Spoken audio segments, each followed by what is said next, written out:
ప్రతాపాలతో ప్రతిఘటించి వీరుగపోగుడైన కళింగ యోధుడు, కళింగ విజేతను, వీర కళింగ విజేతను.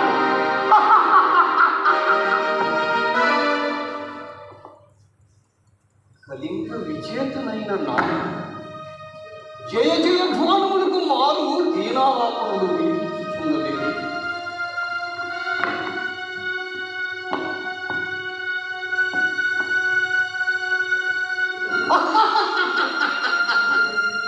వేలాది వికృత మృత కలేబ్రములతో, ఖండిత దేహాంగములతో, రక్తపు మడుగులతో భయంకరముగా ఈ పర్యత తలము మృత కలేబులమున కదిలించి పరిపించి మృతైన తమ బంధువులను గుర్తించిన మిగతా జీవ బాంధవులను